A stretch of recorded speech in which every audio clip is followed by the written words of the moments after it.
بسم الله الرحمن الرحیم. نن به ان شاء الله مونږه اعراب القرآن شروع کوو.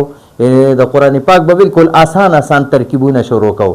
بالکل کم ترجمه چې مونږ وایو هغه به بیل مونږ پلی لیست جوړو او د دې کم اعراب چې دی یعنی ترکیب آسان ترکیب دا به ان شاء الله مونږ بیل دغه ترتیب جوړو، دغه به مونږ بیل لیست جوړو.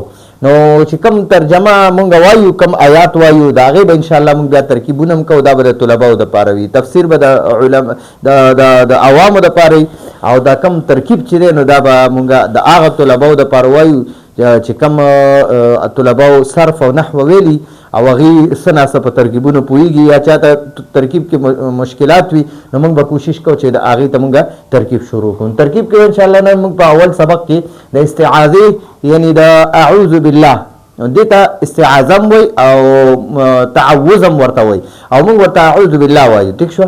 نو د دې آسان ترکیب موږ کوو. اعوذ بالله من الشیطان الرجیم. دا اعوذ چې ده کنه اعوذ دا فعل مضارع د فعل مضارع واحد متکلم صيغه ده. ٹھیک شو جی؟ او پدې کې انا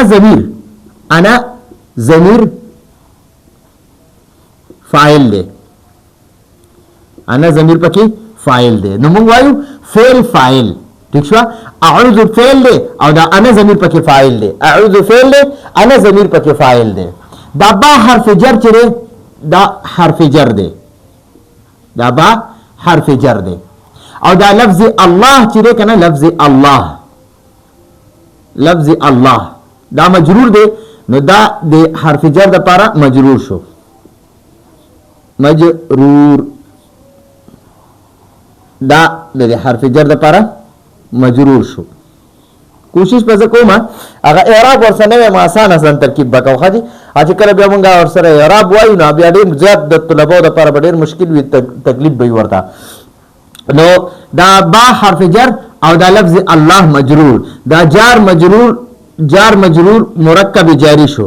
مرکب جاری دا مرکب جاری د فعل متعلق شو. دا اعوذ فعل متعلق اول شو. دیتا متعلق اول وی. دا د فعل اول متعلق شو. ها د دې اعوذ فعل بعد دو متعلق جوړیږي. یو دا متعلق اول جوړ شي دا بالله با حرف جر او مجرور. دا با جارا او دا لفظ الله مجرور. دا با جار مجرور مرکب جاری دا به متعلق اول شي د اعوذ فعل. ٹھیک شو؟ او دا من بیا حرف جر دی، حرف جر. او الشیطان موصوف الشیطان موصوف او دا الرجیم ورله صفت دی. نو دا رجیم چې دی کنه دا صفت دی، دا د شیطان صفت دی. شیطان دا موصوف شو او دا چې کوم رجیم دی، رجیم معنی دا رټل شوی بی عزت تکړه شوی. ٹھیک شو؟ نو رټل شوی دی دا مردود دی. مردود رجیم معنی دا مردود رټل شوی. نو دا الله جل جلاله رټل لري او دا فرشتو د مجلس نه را شړل لري. نو د تاسو کا رجیم وای رجیم. ٹھیک شو؟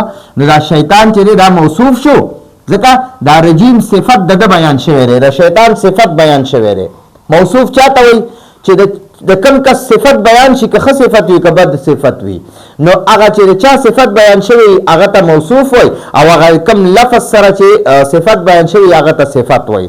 لکه زه اوس وایم زه یو طالب علم یم نو زه طالب یم او دا تکړهوالی چې دی دا زما صفت دی نو زه موصوف شوم دا تکړهوالی مې صفت شو. یا زه یو طالب یم او زما محنت دا محنت زما صفت شو. زه طالب موصوف شوم او کوم محنت چې کوم دا زما صفت شو.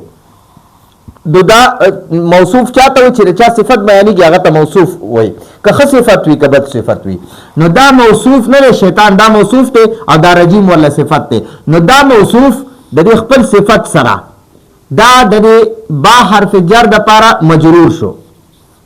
مجرور او دا با حرف جر د دې خپل مجرور سره دا با حرف جر د خپل مجرور سره، با حرف جر نه من حرف جر د خپل مجرور سره مرکب جاری، دا مرکب جاری شو،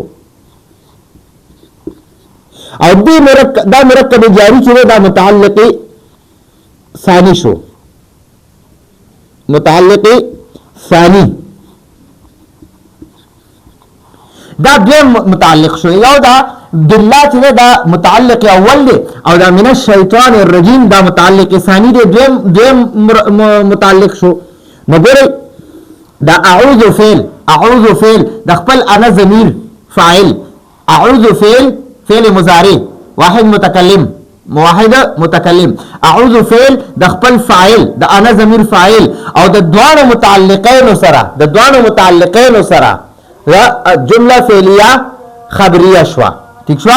نو دا اعوذ فعل د خپل انا ضمیر فاعل او د متعلق اول او د متعلق ثانی سره، د متعلق اول او د متعلق ثانی یا د دوانو متعلقین سره، یا ګوره فعل د خپل د اعوذ فعل د خپل انا ضمیر فاعل او د دوانو متعلقینو داسې ویل شي، د دوانو متعلقینو داسې ویل شي. او کنه ته داسې چې اعوذ فعل د خپل انا ضمیر فاعل او د متعلق اول او متعلق ثانی سره، دا متعلق اول او د متعلق ثانی سره جمله فعلیه خبریه شو، جمله فعلیه خبریه شو، خبریه. ٹھیک شو دی. نو دا زمون سره د استعاذې آسان ترکیب شو. کوشش وکاو زه مشکل ترکیب درته نه کوم، آسان ترکیب وکاو ان شاء الله. نو بیا به هغه طلبه ته ډېر زیات آسان وي. نو کوشش وکاو چې لږ وایو، نو که تاسو ډېر زیات خواهش وي نو مونږ به د اعوذ بالله په یو درس کې وکړو، بسم الله به بیا په بل درس کې وکړو، او د الحمدلله رب العالمین الرحمن الرحیم مالک یوم الدین دې ځای پورې یوه خبره پوره شوه. د ایاک نعبد و ایاک نستعین دا بله خبره پوره شوه. اهدنا الصراط المستقیم صراط الذین انعمت علیهم غیر المغضوب علیهم ولا الضالین پورې دا بله خبره. نو درې باندې به مونږ سورې فاتحه هم تقسیم کو. نو ان شاء الله العزیز چې زمونږ ترکیب مختصر به وي ویډیو او آسان به وي. نو راتلونکي درس پر اجازه غواړو. هذا هو المرام والله اعلم بحقیقة الكلام.